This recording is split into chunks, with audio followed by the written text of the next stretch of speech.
The reveals are coming quick and fast now from GW for the Rise of the Dark Mechanicum. We've seen some new units, a glimpse of the new campaign system, the Grand Clash games, as well as an interesting look at the formations of legend that are going to be included in the book. So let's take a look at each one of these and see what information we can glean from the Warhammer Community article. Let's take a look first at the new units that were revealed in the article. Now, these weren't explicit reveals, but we did see the Krios battle tank and the Karachnos assault tank.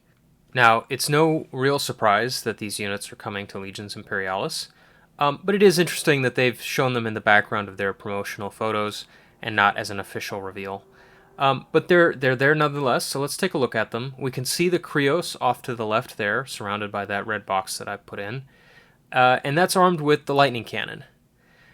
We can also see in the background, just above the Karachnos assault tank, it's kind of blurry, but it's also a Krios tank, and it looks like it has some kind of radiation weapon.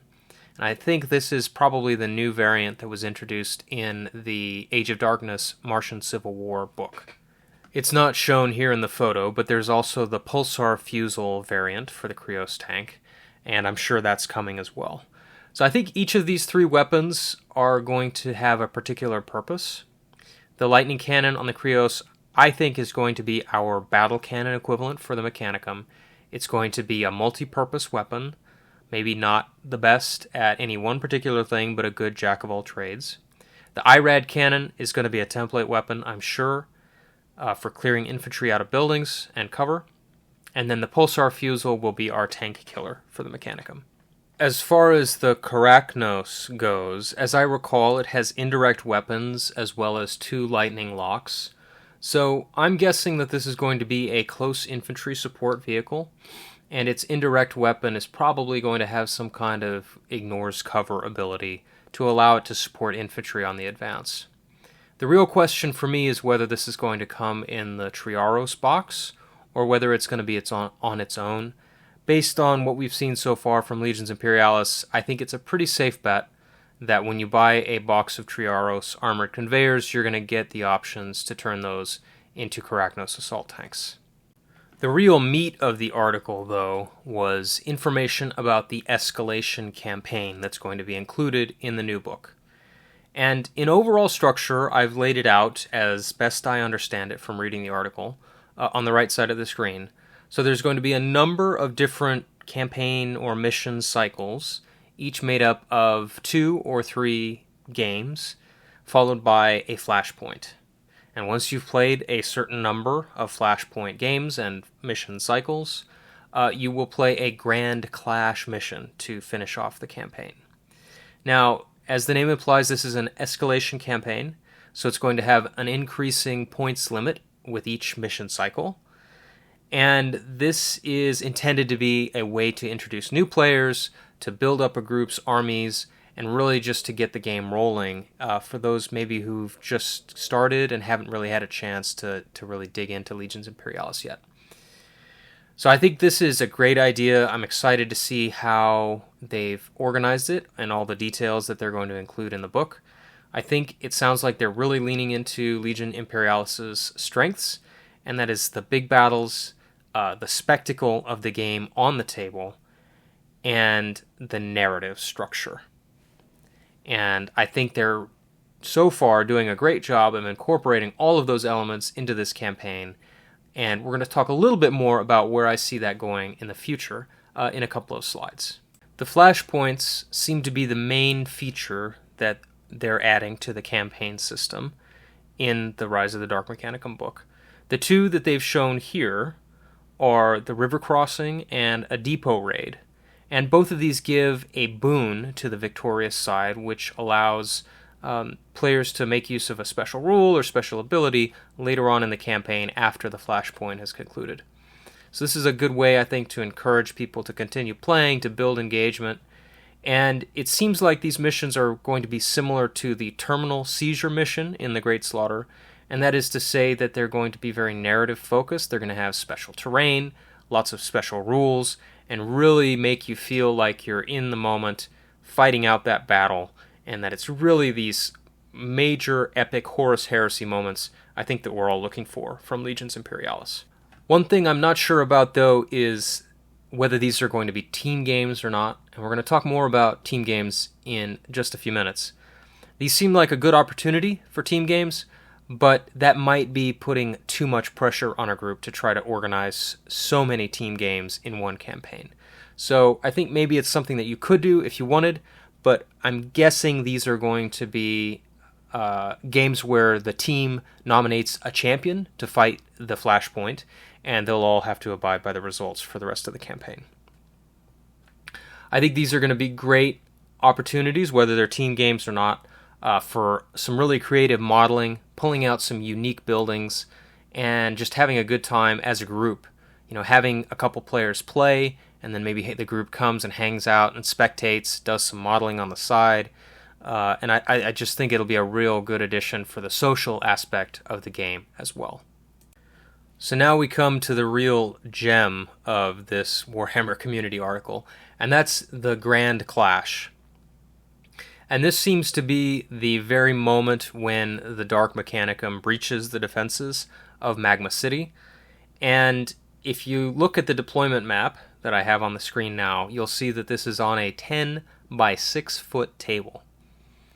Now, that is a big game, and I'm guessing we're looking at least 6,000 points on a side, maybe 9,000 if each of those deployment zones are for one player.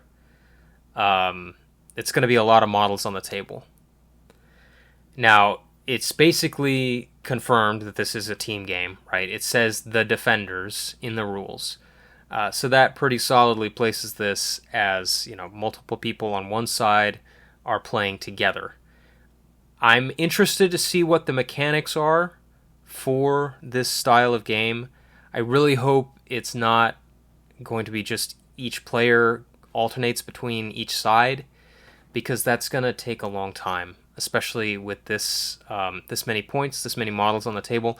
I just don't think it's going to be fun if it's going to be alternating between sides between 6 people. You're going to be waiting too long to roll any dice to make any decisions. So I'm hoping GW really puts some effort into coming up with a way where people can be making decisions simultaneously and really playing and engaging together. I didn't put it on this slide, but in the article, they showed one of the special rules for this mission, and that is the idea of overwhelming numbers for the attacker. And basically what that means is when the attacker has 3 detachments completely destroyed, they get to bring all 3 of them back onto the table. So that, I think that sounds great. That sounds like a lot of fun. So I think we'll see some really interesting games from these Grand Clashes, and particularly from this one that they've shown here. One of the things that the article mentioned also was that this is going to be a multi-stage battle. The article didn't elucidate on what it meant by this. I'm guessing there's going to be different special rules in place at different stages of the battle based on certain conditions that exist on the table. It's really hard to speculate without really knowing more, but I like the idea that there's this idea of a progression of time through the game. And I think that'll make it more interesting and maybe provide some pressure on the defenders. The last new reveal that we're going to talk about today is the Formations of Legend. They've given us one complete reveal here, and that's the Sibilans Tagma, which is a traitor formation. They are the servants of Kelbor Hal. And I think the first thing that jumped out to me is that this formation is 1,671 points. Now let that sink in for a moment. That's more than half of a normal game, the recommended points limit for the game. I think personally that this means or indicates that they're going to be missions where we're looking at more than 3,000 points. Just because I'm not sure you could justify taking a formation like this in a regular game. It just seems very top-heavy. There's a lot of Cerberus-heavy stalkers, which might be a good thing. We'll have to wait and see. There's Myrmidons and Tech Thralls. And that's about it. So this seems very assault-focused. but for 1,671 points, I'm not sure that in a 3,000 point game it's going to be versatile enough for what you need to do. So anyway, all that's to say that I just think this really indicates that we're going to have some large-scale games coming to Legions Imperialis. One interesting thing is the purpose of the range buff. Like all the other formations of Legend so far, this one has a bonus effect. And when a detachment from this formation is within 8 inches of the new sphere controller, and that detachment has the networked anima special rule, all models in that detachment increase the range of their weapons by 4 inches. So that's pretty significant in Legions Imperialis. I think it's not going to do much other than for the heavy stalkers. So I'm wondering if these exoplanar bombards are shorter range than I was initially thinking. I thought these were going to be indirect fire weapons, but I'm thinking now maybe these are, because it wouldn't make much sense for a 4-inch range increase for an artillery platform, unless these are something like a Medusa gun. So if I had to bet, this formation is intended to be an assault formation, tech thralls up front to absorb fire, Myrmidons in the back in the Triaros coming in behind, unloading, assaulting the enemy, with the Serpros heavy stalkers providing close fire support further to the rear. The article does say that we're going to get 2 more formations of Legend. My bet would be that we're going to get one for Loyalist Mechanicum, and probably another for the Astartes. The Salamanders are in the promotional photographs for this article, so I think it's a good bet that it will be a formation of Legend for Salamanders. Now, what exactly that will look like, what its composition will be, I don't want to guess at this point, and I think we'll just have to wait and see.